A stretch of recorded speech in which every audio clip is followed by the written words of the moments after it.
if you try to restrict people without educating them and explaining to them the reason that you're restricting them, they're going to want to do it. Like if I just tell you, do not touch the table, you're going to want to touch the table. Why can't I touch the table? Like, what's wrong with the table? You know what I mean? So if I tell you you can't use your phone, or you can't use social media, or you're banned from social media, you can be like, well, what's in social media? I want to know.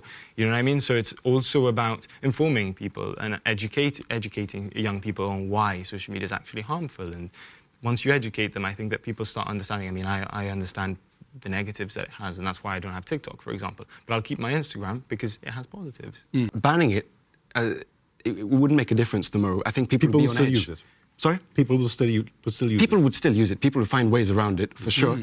But people in 10 years' time, people who are 8 right now, they won't have been exposed to that because, you know, they won't be able to, right? Yeah. Maybe a 14-year-old might be able to get around this ban somehow, but an 8-year-old won't. Yeah. They will be protected from it, from all the social media for the next 10 years. Yeah. And they are the people we should be targeting, not the 14-year-olds. They'll find their ways around it. But it's a long-term fix we need to be aiming for.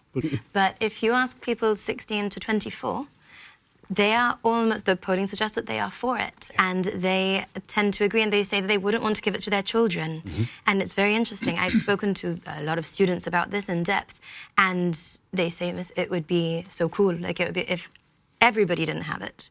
Laws change culture, they help to shape culture, and it's exactly what these guys are saying. It's not what's going to be the change tomorrow, it's how is this going to look in a few years' time, and a law helps to shape what that might look like.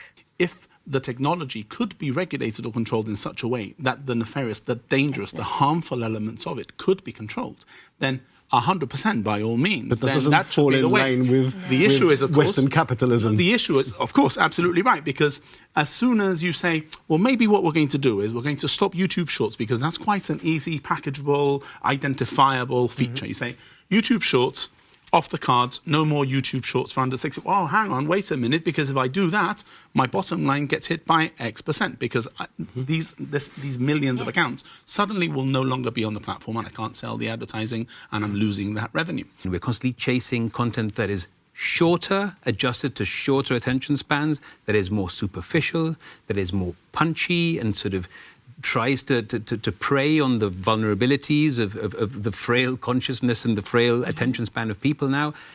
I used to be a documentary filmmaker. I used to make 2-hour-long documentaries on... Long form. Yeah, long form, you know, in-depth, paused and reflective pieces that hardly have any space in contemporary media.